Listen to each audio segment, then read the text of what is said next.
Mondays with Michael. This is a new segment I'm doing every Monday. Give you a quick 2 or 3 minute update on my thoughts on what's going on in the industry. Perhaps it's a topic of technology. Today it's going to be market stats. So I want to come to you every Monday morning with some thoughts on what's going on in the real estate industry. For those of you in business with me, if you have a question on a certain topic, or you read an article, or you're curious about a stat, and you'd like me to feature that into one of these Monday morning videos, feel free to shoot me an email or a text. We'll make sure we include that. Today's brief conversation is a thanks to Judy Rifkin and Pete Lorenzo, who both asked the question today, what's going on in the market? You know, it feels a little bit soft, it feels a little funky. So I ran just a couple of brief numbers to give you some thoughts on the market today, and two things to remember. Number one, markets shift locally. So they might shift by county, by town, by neighborhood, by price point. So when you're looking at what's going on in the market, you want to dig in on all of those numbers. Number two, they shift seasonally. So I've got some numbers here based on what's going on year to date, and then also what happened this summer that we're just coming out of. So for instance, if I look at the all GSMLS, that's the Garden State Multiple Listing Service, which encompasses about 9 counties in North Jersey, year to date, we've sold 3.3% less homes. So the number of homes we're selling is down by about 3%. While 3% doesn't seem like much, it's the biggest drop we've had in about 10 years. You know, previously we've been growing by 3 to 5 to 10% per year the last couple of years. I think our best year in the last 8 years is probably a growth of 11-12% per year. So this is the first time we're seeing a year-over-year dip in the number of homes sold.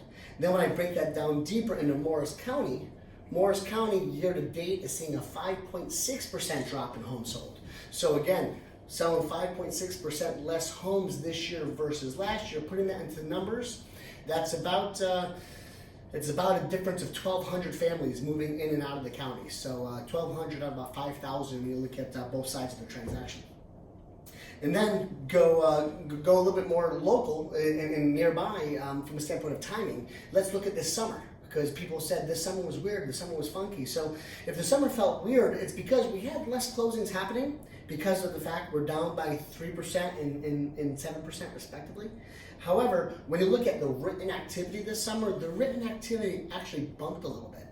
In the GSMLS, we actually sold we went under contract. We went under contract with 4.7 more homes this summer than we did last summer. So that's telling us that we might have a better fall when it comes to closings, because our under contracts were up. And in Morris County, our under contracts were up by 1.8% compared to last year. So while we're down year to date in number of homes sold, we saw an uptick in written units. So here's the interesting part.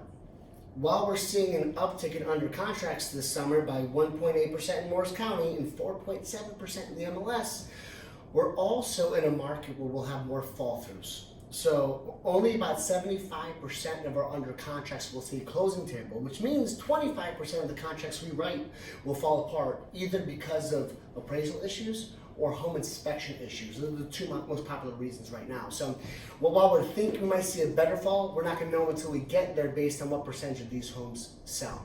So if you're a real estate professional, know your numbers.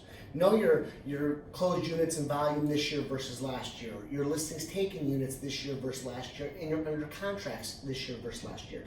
If you're someone looking to buy or sell or interested in the value of your home, those are the numbers you want to ask your real estate professional. Again, call a realtor, ask for these stats, so you can determine if you're in a growing market, a seller's market, or perhaps a buyer's market, a market that's declining. It's all about looking at the numbers to determine the strength of the real estate market you're in. If you have any questions on what we talked about here today, feel free to comment below. Ask a question, ask for clarification. I'll do my best to respond to you.